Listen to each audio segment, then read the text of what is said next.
of different now, isn't it? Yeah, right? Good morning to you. Good Wednesday morning. I'm Dejan Kovacevic of DK Pittsburgh Sports, and this is Daily Shot of Steelers. It comes your way bright and early every weekday. If you're into hockey and or baseball, I also offer daily shots of Penguins and Pirates. Everything felt a little bit different yesterday. And by that I mean just the general vibe about the football team. Am I wrong here?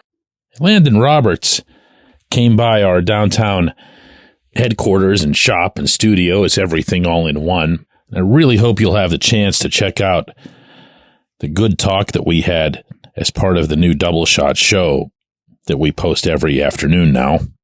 And he and I are walking through Market Square, and you can see some of the love that he's getting from people there, you know?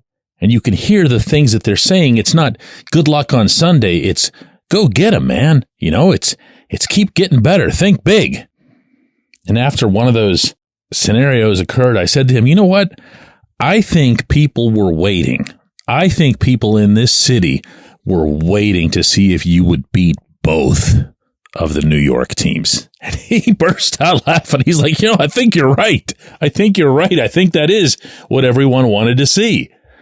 Because if it was going to be one of those games or two of those games, worse, where there's some significant setback or even, an L on the ledger, then everyone had themselves a nice, convenient opportunity to climb off the bandwagon. Now, you don't. You just don't. You might want one. You can look at that second half schedule and scare yourself under the sofa. But what you can't outshout here is that the Steelers are 6-2, that they are atop the AFC North alone, that they're 3-1 inside the conference, that they have a plus 68 points differential that is the fourth highest in the NFL. Please do me and probably yourself a favor and pause on that one. There's no greater predictor in all of sports of how a team is going to fare than points differential, or in hockey, goal differential, or in baseball, run differential. It's been proven a zillion times over on all of those fronts. The Steelers have a plus 68 points differential. Only 3 teams are better, and none of them are the 7-0 Chiefs, who are at plus 50. Now, am I losing my mind here and suggesting that the Steelers are going to beat the Chiefs or whatever else here? I'm not doing anything of the kind. What I am doing or suggesting is that the expectation around here, or the demand, I guess you could call it, seems to be just give me a game in which I, as a fan, can relax, where you don't make me tense up in the fourth quarter. And when this happens, like when they beat the Jets, one of two things happen. One is everybody's really grateful for it. Two is everyone talks about how much the Jets stink. So you can't really win there, can you? But if there's another funny part of the Steelers having the fourth highest points differential, is that the most common complaint about the team is that they don't solidly take care of opponents often enough, which obviously, mathematically, is untrue. Now, don't misunderstand me here, please. Can they be better? Yes. Can they have a game that is front to finish really strong in all 3 phases? Yes. Has it happened yet? No. I asked Dante Jackson where he sees this team at 6-2. Feeling good. We're feeling good. We understand that this is a hard league to win in. We understand that it's a hard league to be successful in when you're talking about in terms of gameplay. Yeah, man. So you take your hats off to the opponent. Take your hats off to the opponent, man. They were really prepared. They played hard. It's obviously things that we got to fix, but going to the bye week 6-2 with a win, you can't complain about that too much. Believe it? Of course, 100%. Loved the answer. I love the answer at the end too. I asked if you didn't pick up on my follow-up there, do you believe? Yeah, absolutely. But before that, when the question was just so open-ended, where do you see this team at 6-2? What did he start talking about? He started talking about ways they need to get better. All the way around that room at 53 separate stalls, you will get answers that sound strikingly similar to that. And that's as it should be. Because this offense isn't perfect. This offense might have found a pathway to some closer to perfect concepts over these past 3 weeks. The first of those with Justin Fields, the last two with Russell Wilson. It might also have found whatever has happened to Najee Harris these past 3 games. It's found the first real usage all season for both Calvin Austin and Van Jefferson, who don't feel like spare parts anymore. It might even have found something with this line. Who knows? Who knows as it applies to the line?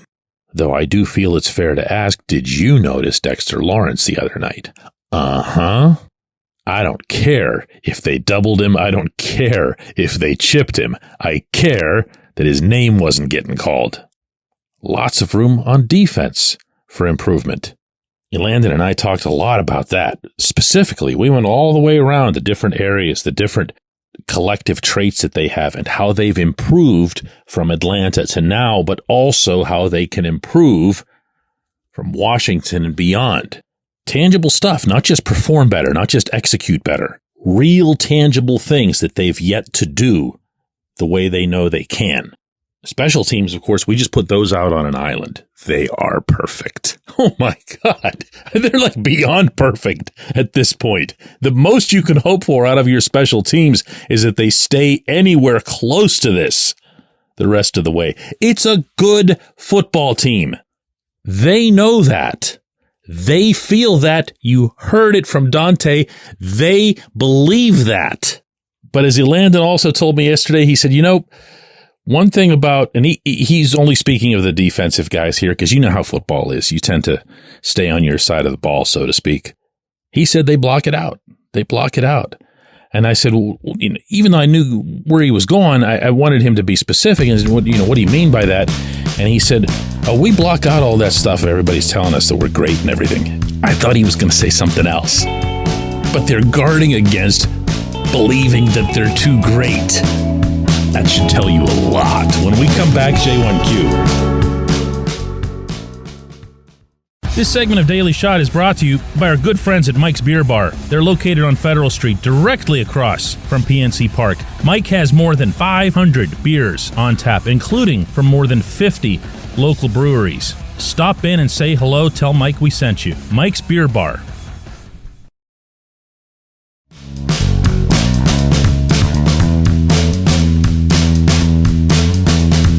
Today's J1Q comes from Jeff, who says, hey, DK, been loving your daily shots for a while now. I appreciate that, Jeff.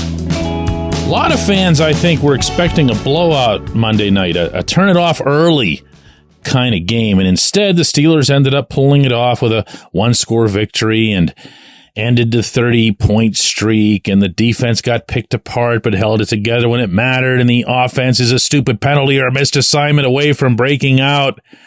Is this team trying to conceal its playbook until later into the season? Or is this just life in today's NFL where anyone can beat anyone? Jeff, it's going to be a more nuanced answer than that, as you probably would have guessed, because you left a lot of room for gray there. But I'm going to start with the playbook thing. And that goes back, for those of you who will remember, Mike Tomlin's infamous hip pocket comment. That was a while ago. But he referred to having a play in some capacity that he didn't want to use until later in the season, and he kept it in his hip pocket, and it became the default term for fans that entire season. Every time they saw something they didn't like, oh yeah, but he's got the good ones in his hip pocket, that kind of thing, right? Well, no. They don't do that. They don't do that. To understand the football mentality as I've either seen it or had it described to me, all of the focus, all of the efforts are placed into the game right in front of your face. Is there additional work that gets done? Sure. That's how you build a playbook. That's how you plan out For example, your summer workouts, your training camp. There are plays in a playbook that might never get used. And sure, there are certain things that'll get scripted up for a specific opponent, especially one that does something that's highly unusual. You'll recall when Lamar Jackson came into the league, everybody had to find a way to scheme specifically for the Ravens. And for a year, that resulted in some insane offensive numbers for Baltimore. Whereas, if you really think about it, over the course of Lamar's career, the Steelers have obviously handled him pretty well. He's 2-4 against Pittsburgh with a 68 passer rating. You know, they see him more often, they take him more seriously, and sure, they can scheme just for him. Now, it's also worth noting that teams generally don't roll out all of what they feel are their very best plays at a given time. Hence, and some of you might recall this from the Las Vegas trip, you will very rarely, and for a reason, see a team do what the Raiders did on their opening drive and play, this was how Patrick Queen described it to me later that night, their greatest hits album the whole way down the field. You know, it was something like they had only 10 plays and they used them all and showed us everything. And from there, it was just a matter of defending because we'd seen it all. We'd gone against it all. Anyway, no. The short answer to your question is no. They don't do that. They'd have no reason to do that. They're trying to beat the team that they're playing. And the reason that they're trying to beat the team that they're playing is because, as you suggested there at the end, there's nothing close to a guarantee in the NFL. You tell me any weekend that's gone by over the past, 4 or 5 years where you didn't look at one score and say, what? How did that happen? You can look at the Panthers right now. I was talking about points differential earlier. I think they're at like minus 170 something. Well, they got a W. They beat somebody. They beat the Broncos.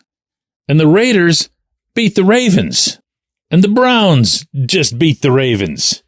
And the Saints, who looked like absolute world beaters on the opening weekend, just the Saints again. And I would argue that this general parity principle around the NFL applies now more than ever because the games have been lower scoring. And in a tighter environment, as we just saw in Landover, Maryland over the weekend, with the Commanders putting up the Hail Mary, the whole game can go one way and then swing violently to the other, which accounts nonetheless for an upset. I will share this with you based on some conversations that I've had. The Steelers feel very good about the win against the Giants. They really kind of knew they were going to do what they did to the Jets. But in both cases, they had to bring it. They had to take care of business, and they did, and they're 6-2, and you're at least beginning to believe in something here, aren't you? I appreciate the question. I appreciate everybody who listens to Daily Shot of Steelers, and I will repeat, please go check out yesterday's Double Shot show and hear what Landon had to say.